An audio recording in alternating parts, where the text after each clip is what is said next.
Good evening. It's Wednesday, December 7th. I'm RJ Sachdev, and this is the Lightweight Sports Update. Roll the tape. Oh my goodness! That may be the greatest catch I've ever seen. And the Cubs have finally won it all. Way downtown. Bang! Oh, what a shot from Curry! The ball to Jimmy. Oh, Some signs, or just the look in your eyes that shine so bright. The baseball winter meetings, where the front offices of all the major league teams get bored because it is in fact the winter, so they come together and try to shake things up for the next season by making front page deals. It really doesn't get any better than this. To discuss some of the biggest moves that have surfaced thus far in the meetings, here's the host of baseball talk show Chicks Dig the Long Ball on Radio DePaul Sports and all-around stand-up guy Joe Laurendi. Joe, how are we feeling today? I'm doing great, RJ. How about you?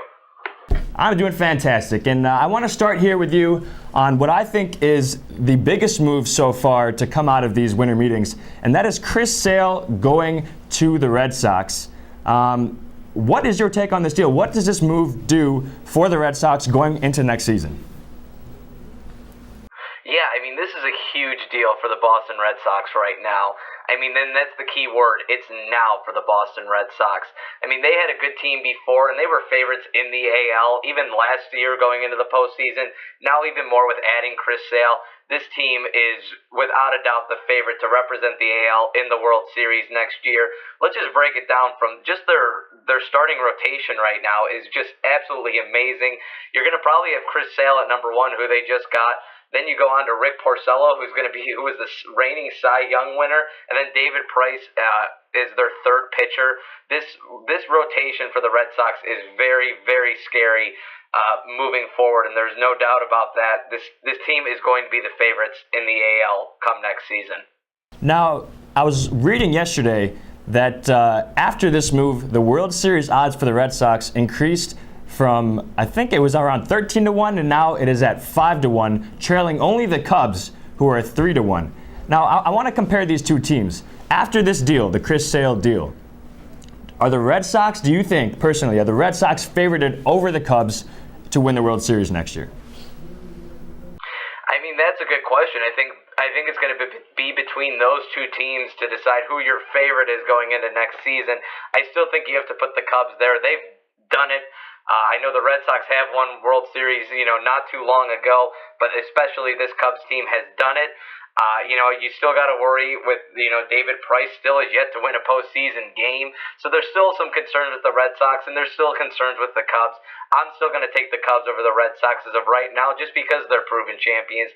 They've shown they can do it last season. Why can't they do it again? But the Red Sox are definitely making a good case.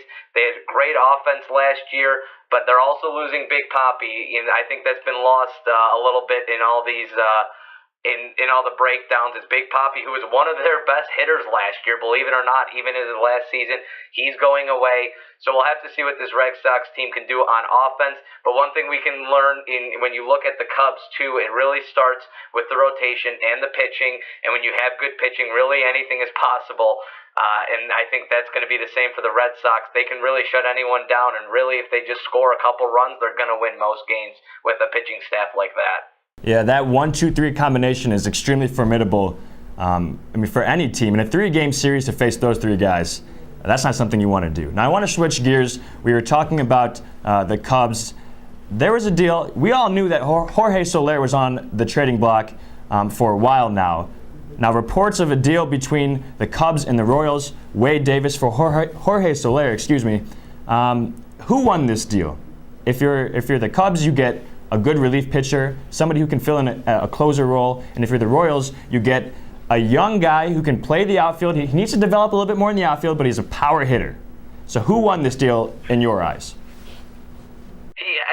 I think winning a deal, we always want a winner and loser in a trade, and as of right now, I don't even think you can go out and say that. I like this deal from both perspectives. Let's go with the Cubs first, where you have a really crowded outfield right now. Even if Dexter Fowler leaves and goes to another team, which is most likely going to happen. I thought that was going to happen last year, so I'm going to wait to hear until he actually signs somewhere else that he's gone. to go there. But it's still even take out Dexter Fowler, it's a very crowded outfield for the Chicago Cubs with Kyle Schwarber, Jason Hayward, Ben Zobrist, and Albert Almora Jr., and then add Soler in there. There's just too many bodies out there, and somebody needed to go, and that person was Soler. The thing with Soler, he's quite inconsistent, but he shows flashes of when he's on, when he's good, he can really be a great hitter, and I think that's very attractive to the Royals, and that's what they saw. A team that it just has consistency written all over them. That's what they were in the postseason 2 years ago. They're a consistent franchise, and if they can get Soler to be consistent, it's going to be a really good trade for the Royals.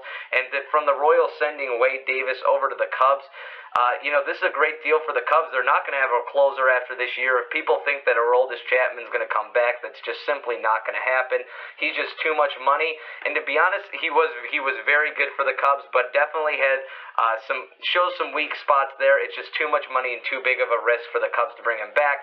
So they go out and get Wade Davis, who's shown he can really do it all. He was when the Royals won the World Series, to be the closer on that bullpen, that was an extremely good bullpen. To be the closer, the anchor of that bullpen is quite impressive. He's only given up 3 home runs in the past 2 seasons as the closer. I mean, he's truly amazing. But one of the biggest thing where I think this might tilt the Royals to possibly being winners, I mean, it's still out there, is that Wade Davis is only going to have 1 more year on his contract. So that means only 1 more year as a Chicago Cub. I think the Cubs feel confident that they can re-sign him after this year. And I know the Royals obviously don't feel confident they can sign him back. They have 3 or 4 players that they're going to have to re-sign after this season, and Wade Davis just wasn't going to make the cut. So you can really see where both sides, where they were looking and how both of them, I guess, have won. But you're going to have to see. It really is going to depend on who wins this trade and how Jorge Soler turns out. If he can be a consistent everyday player, or if he continues to struggle and just show flashes, then it would be the Cubs' victory. But if he gets consistent play out of Jorge Soler, then I think the Royals will win this one. But we can't say as of right now. Well, it'll be interesting to see what happens going forward as the Cubs try to defend their title, obviously World Series champions in 2016. That is Joe Laurendi from Radio DePaul Sports. Joe, thank you for doing this.